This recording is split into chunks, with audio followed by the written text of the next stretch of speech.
Good morning. It's Pop again, Dennis Murray. Interesting how much stuff you have to learn to do all this technology stuff. Um, I bought a microphone and I can't figure out how to attach it. I screwed up my printer trying, so I got that fixed.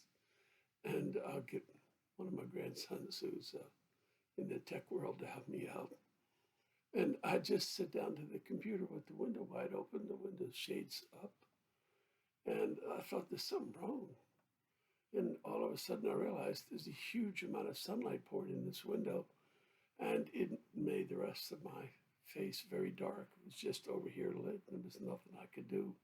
So I finally experimented by pulling the shade down most of the way.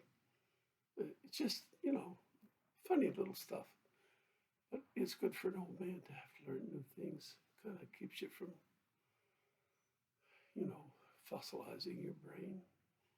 Um, okay, so uh, back to work. Um, the appreciation of our psychological gifts is part of our uh,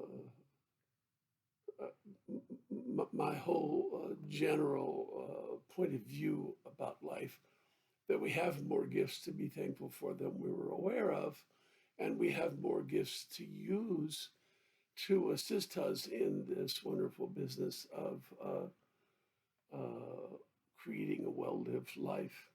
Um, and so we talked about uh, the fact that these various psychological skills um, don't all exist in equal measure in us. And as a result, um, we tend to work together um, because we would like to have somebody in a group that has a highly developed form of each of the psychological skills. And Jung talks about four different skills, and um, Myers-Briggs, Jung linked them together into groups, and it came up with eight types of people because there's an introverted and an extroverted type for each. Myers-Briggs took Jung's work and made a certain adjustment and ended up with 16 types. There's lots of people that approach this differently. Uh, you, you, but you know, there are a variety of psychological skills, and they're not the same thing as job skills. Um, our psychological skills give us another draw towards working together, just like division of labor gives us a draw towards working with others. And it's a separate draw towards working together, and it needs to be noted and appreciated. Um, so, one thing we've talked about was two ways of perceiving, two ways of judging.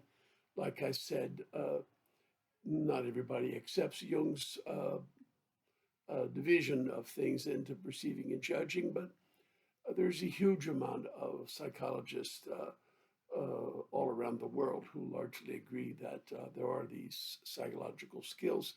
They are addressing them in terms of personality types, and they want you to know more about other types of personalities so you'll be less um, disconcerted by their differences and more appreciative. But I leave that to them. My point of view about these psychological differences is they lead us towards each other, and hence they strengthen the gift of each other.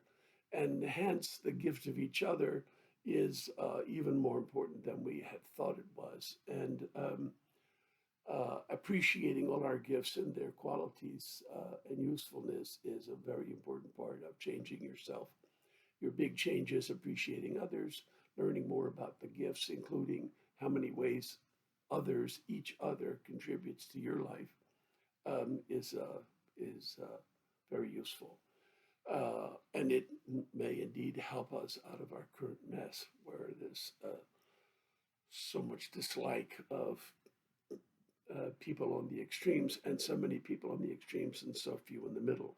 So if we're going to recreate the middle, then we have to show why the middle is an honest place to inhabit and what the qualities of thought would be from people who decide that they'd like to be in the middle.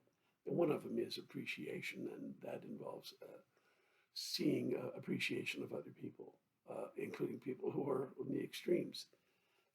You don't only appreciate the people who join you in the middle, you appreciate everybody. And to do that, you have to know things about everybody that are more important than their political differences or social or religious differences, things about our species. So, this existence of psychological skills is one of those things about our species that's worth knowing to help create the middle.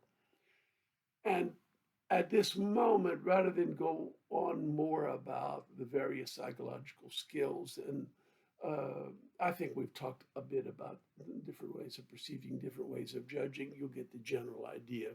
There are these different skills. What I want to talk about is what happens, what would have, what would life be like for us if everybody had their skills in equal measure? So if there wasn't any difference, that everybody perceived in several ways and judged in several ways, and everybody was about equally skilled in all ways of perceiving and judging.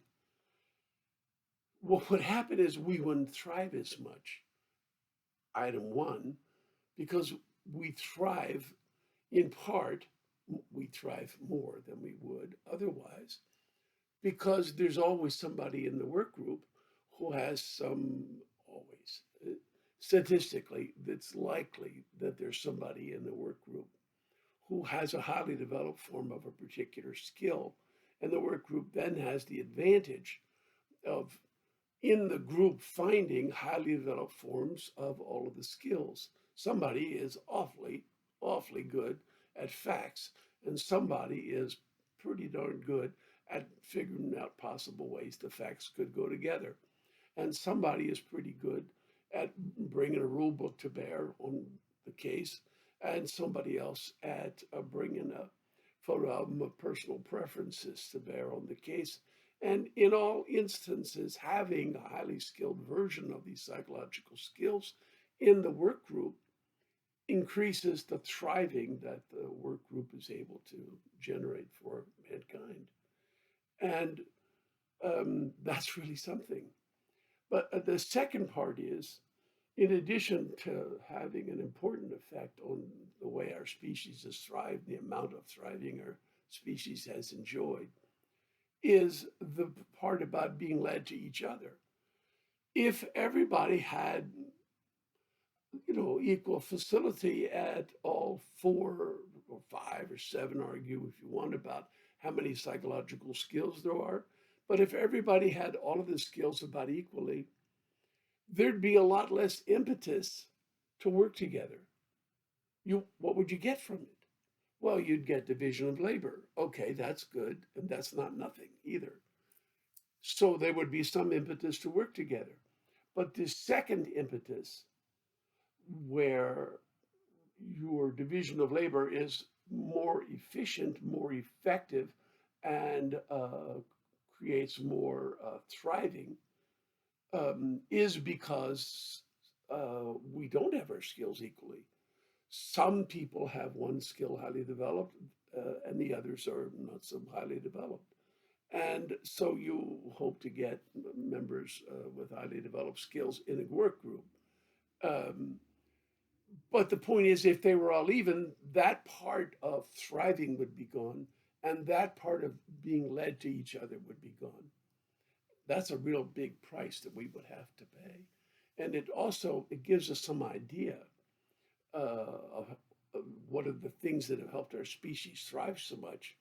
And it's our extremely complicated psychology and its interesting features, including this one about the specialization of psychological skills. Enough for today. Uh, this was Popcast 14, and it's called what if we all had equal psychological skills? Thanks so much. See you tomorrow. Bye bye.